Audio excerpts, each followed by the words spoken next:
It's coffee time. It was podcast day. I haven't done any of the podcasts for a couple of weeks, and so got to jump right into both of them. We read Hellsing for MangaPod, and it is not great. It was just super bummer, right? Because Hellsing, the actual like OVA or anime, is really good.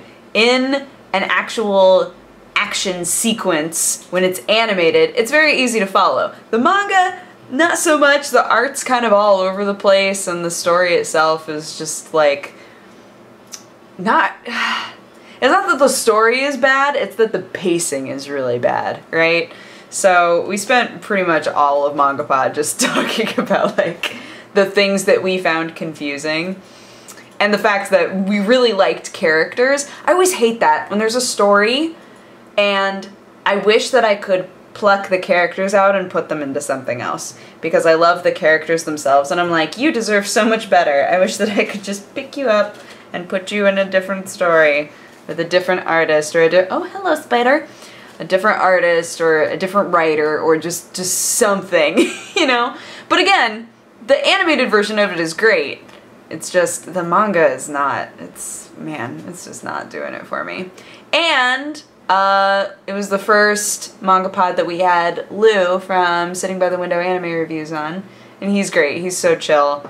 So he just hung out and dealt with the two of us. Yoku wasn't there again because of work, so he got thrown right in, and I yelled. I got so angry about Catboys. Like, so angry. To the point that Aaron texted me after MangaPod and said, hey, I don't know if you had a bad day or not, but I hope that tomorrow's a good day. And I was like, oh my god. Like, I must have seemed so angry. So...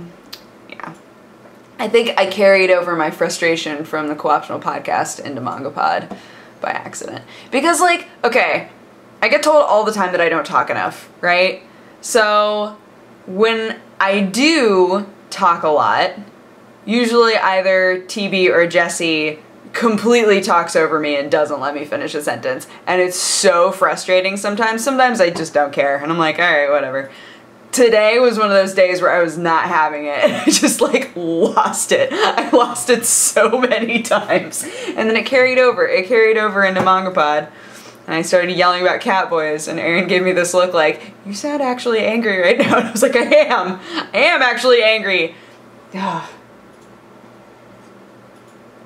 But aside from that, it was a lovely day. I talked to my mammoth. She has been eating all sorts of foods that she's never eaten before, because my dad isn't the sort of person who's very adventurous when it comes to food.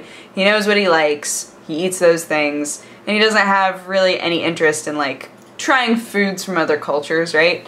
So my mom, what happened? So she was with my aunt and uncle in Palm Desert, and they were gonna go to this burger place, but it was packed.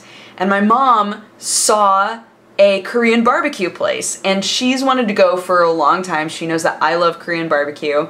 So she was like, oh my gosh, why don't we go to this place? And my aunt and uncle were like, I mean, there's a Mongolian grill we could go to. And she was like, no, let's go to this place. Like, made them go to a Korean barbecue place and said it was delicious. And she's like so excited for me to come into town so that we can all go to Korean barbecue again. And she's gonna be going shopping with one of my cousins, and she's really excited because she asked if they could go to a pho place. And my cousin was like, sure. She's like, yes. She's like so excited to be trying all of these different foods. And she wants to find a good Indian place, and I just think it's really fun.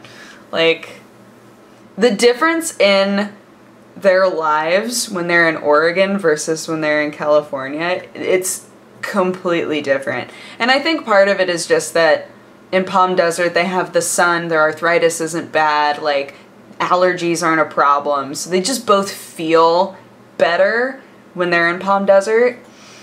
So it seems like they have more of a thirst for life, you know? They're just like, they do more things, they talk to more people, and they just have a lot of fun while they're there. And I'm really excited to go and visit them. I'm going to be visiting them at the end of the month, so it'll probably wind up being like a weekend at PAX, and then the very next weekend I'm probably going to wind up going to visit my parentals, so that'll be awesome. The spider is coming close to me. He heard me call him with my siren song. Hello, spider. Hello, spider. Now that I'm talking to him, he stopped. He knows. He's sentient. Well, I mean, he's aware, maybe is what I should say. He's definitely a spider that is aware of me and what I want from him. Oh, he's moving again. Where are you going, sweet thing? Where are you going? He's like this big. Before any of you were like, why are you letting him just walk all over the place? He's like itty bitty baby spider. But he knows. He knows that I want to be his friend. I don't know what to call him though. What should your name be? Monsieur Moogle Pie. Monsieur Murgle Pie. Murgle. It's the perfect name for a spider. I don't know why anybody would name a spider anything different, but he's just getting closer to me. I hope he just continues that way. At like he's been going at a diagonal. He was like way up there on this wall, and now he's been slowly diagonaling this way, and I'm like, you're getting so close to me. But what can I do? What can I do except let him live in the world? And maybe when this is over, I'll trap him. I'll release him into the outside. But most likely I'll forget that he's there. He's behind my monitor now, so he basically doesn't exist anymore. Most likely I'll forget that he's there and I'll just go to bed. And it just won't be a thing.